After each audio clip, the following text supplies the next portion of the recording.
Всем привет, с вами The Station, FFH, и сегодня вместе с хобби-центрами Geekworks мы будем узнавать у Стюарта Гибса, менеджера фирмы Mantic Games, самые интересные интересности по поводу создания игры по серии комиксов «Ходячие мертвецы» и еще парочку интересных и щепетильных моментов. Все тайны раскроются буквально-таки перед нами в этом 20-минутном интервью.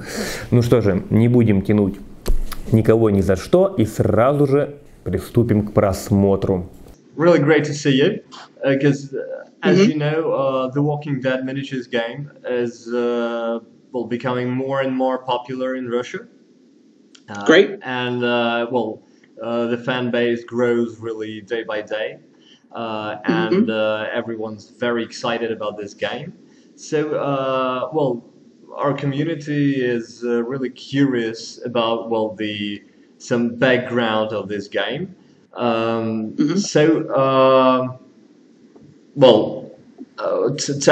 Tell something about yourself and how do you became a game developer in Mantic. Okay, I've been at Mantic for around 5 years now, and I was brought in to kind of manage our studio. So I work with all of our freelancers, our artists, game designers, sculptors, all people like that, to get our games made. And as time's gone on, I've done more of the kind of editing work myself, so I've done a lot of it on The Walking Dead. Obviously, it was written by Mark Latham, but I've been heavily involved in editing it, playtesting it, making sure that it is ready to go from an initial script into what the customers see at the other end. So I've played all the scenarios many, many times. I've worked on a lot of the character design, the wording of the rules, that kind of thing. My job is really taking the ideas and putting them into something that people can play. Yeah, okay, it's great. And who had the idea first? Was it the Skybound idea or Mantic's to create this game? It was Mantic's idea to create the game. We've got lots of different ideas for games, and often what we need to do is find a home for them. So we had lots of ideas for sort of zombie games, basically, and The Walking Dead seemed like the perfect way of doing that. So we approached Skybound to make the game.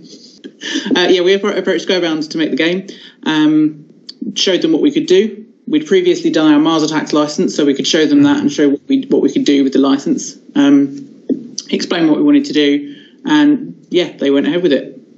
Yeah, that's great, really. Did you take some game as a base? Well, what was your main inspiration for the rules and the overall concept of the game? I think this is the first game we've done in quite a while where we actually didn't base it on any of our other games. Some of our initial ideas were built around Dead Zone, so we took that and thought, how could we use that? But actually, if we did that, we wouldn't have been doing the license any justice. So what we decided to do was start completely fresh. Ronnie and I sat down in an office and just talked through all the different ways we could make this game, how we wanted it to work. We wanted to make sure that the focus of the game was on the survivors, just like the story from Skybound. It's all about the survivors. The walkers are just in the background.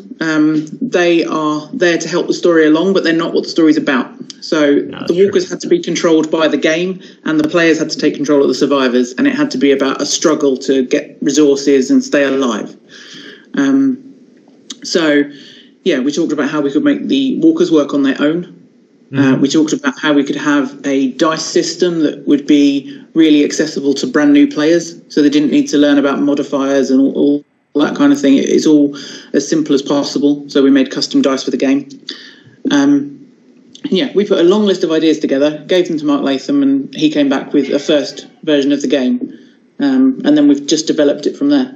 And how long did it take to develop all this, all the process? From the very first version of the game through to actually going to print was probably about a year. Oh, okay. So, it's quite fast, I think. Yeah, so with all sculpting and things, with all the concepts and all the rules, so it's great, really. Yeah, well, luckily the thing that sped this up compared to a lot of our other projects is that we didn't need to get any design or artwork done because obviously we have a huge resource of 150 issues of the comic to work from in terms of the art. Did you read them all? Sorry? Did you read them all? Yes, I read all of them. Yes.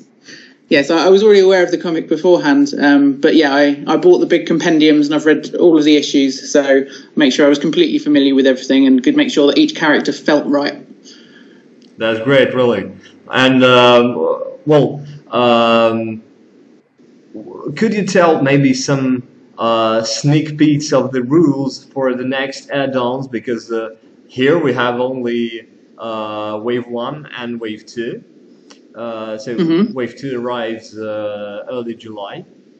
So we know a bit about the rules of these two waves. So what should we expect in the next waves? Okay, there's probably two main extra rules in the next couple of waves. The Kickstarter backers will have seen these already, so they are out in the world already.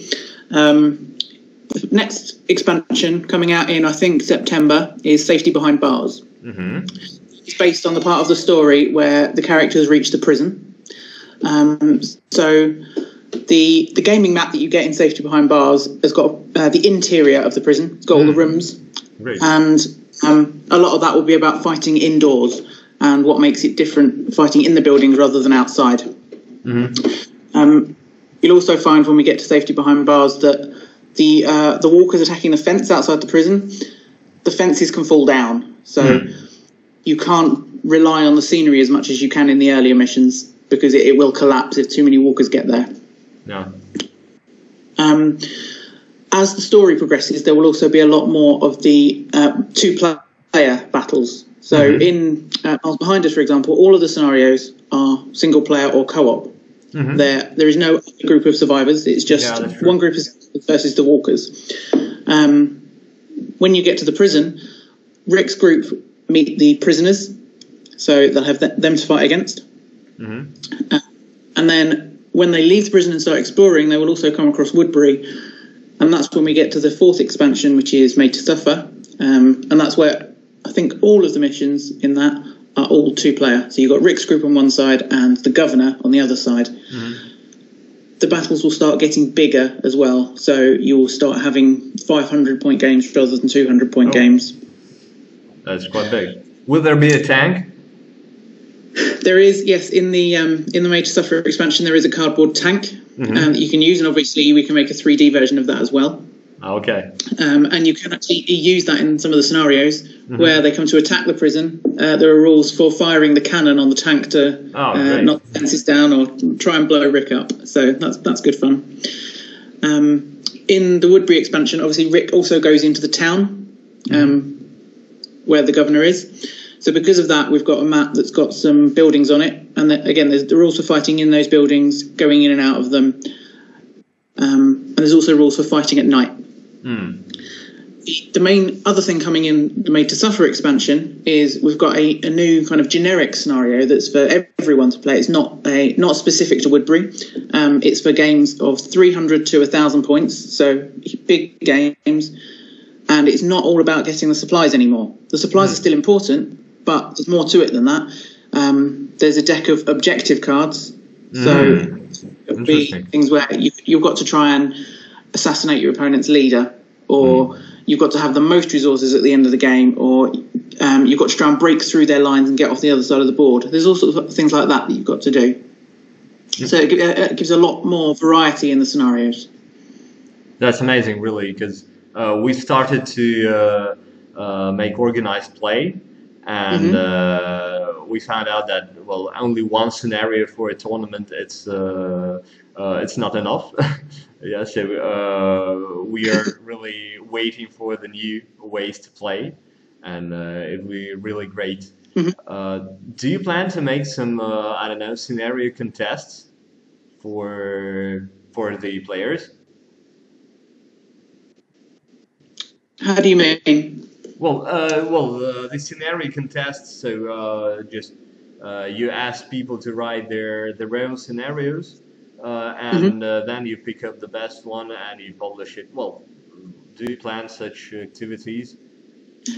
Absolutely, yeah. We have already hundreds of customers writing their own scenarios, and there's a really, really active group on Facebook where they keep posting up their scenarios, talking about them, playing them. Yeah, that's right. I'm a fan, yeah. Yeah, so there's a load of good stuff coming up on there. We have our Mantic Compendium coming out later this year, which is going to be full of new hobby content and things, and one of the things we're going to put in there is some new Walking Dead scenarios. So actually getting some input from our fans on those would be great. So yeah, we're definitely up for doing that. Fantastic. That's great. We see the game evolving, and that's really great.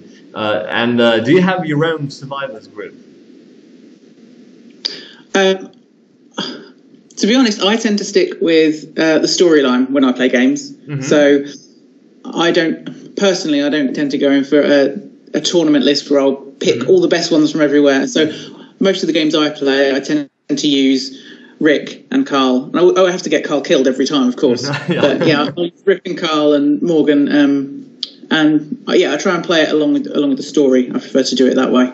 Oh, I see. But you paint them all.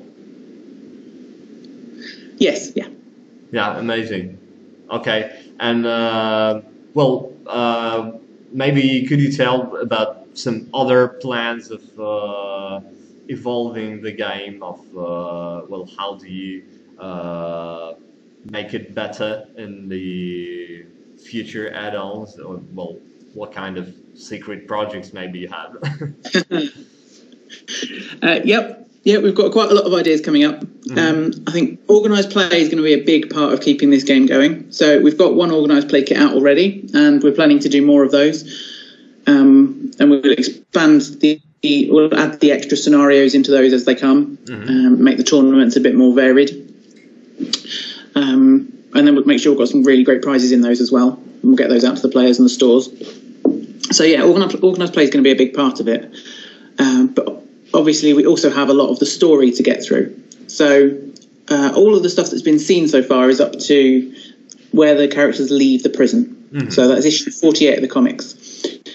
Beyond that, they go out into the wild, they come across Alexandria, and then the whole all-out war storyline begins with Negan, the Kingdom, the Hilltop. All of the other factions come into it. So when you get to Made to Suffer, you'll see that there's already rules for how to ally different factions together. Once we get into the rest of the range next year, we're going to start making those extra factions. And I think list building will become a much bigger part of the game at that point, because it will not just be a choice of which characters do I take in Rick's group, it'll also be which group do I take. So you'll have Negan's Saviours, you have Ezekiel leading the Kingdom, you have Gregory leading the Hilltop, and you have a lot more choice in that way. We're going to continue with the narrative scenarios, so you'll be able to play through the storyline, but we're also going to expand the wider play as well. So I think we haven't finalised a lot of these ideas yet. We're just deciding on them at the moment. But one thing I'm keen to do in Wave 5, so this will be after they leave the prison, is in that part of the storyline, all the characters go out into the countryside. They get split up, and they're all exploring. So to represent that, we're going to expand on the campaign rules that came in Miles Behind Us. And we're looking at doing some sort of map-based campaign where different groups will start in different places and have to make their way across the map and gain territory from the others and that kind of thing. So it's something that wargamers will be familiar with, but it's something that we want to introduce in an accessible way to The Walking Dead. Yeah, so that's one of the ideas. And we also want to look at other kind of separate parts of the game that we can do, so kind of like mini board games. And you'll actually see that also in Made to Suffer. You may know from the story that the governor puts survivors into the arena and makes them fight each other with walkers around the edges. One of the scenarios in Made to Suffer is kind of a mini game where you take one survivor each in a ring of walkers and have to fight each other. and that sort of thing can become a mini board game on its own. So we're hoping to do things like that and expand the license to more than just the all-out war game as it is. Yeah, that's something really interesting. Yeah, I see that really can be a whole new way of evolving the game. It's really interesting. Okay, thank you very much for your interview, and I think we'll talk again about your future projects, because The Walking Dead will take its place in Russian market, and it'll become more and more popular in time. So thank you very much. Maybe do you want to say something for Russian community? Well, only that I hope that the game is as popular in Russia as it is here, because it's doing really well. It's doing good things for Mantic, and I really hope that all the gamers are enjoying it as much as we enjoyed making it. So just the best of luck to everyone over there playing the game. Okay, thank you very much. Well, it was a pleasure to talk to you. You too.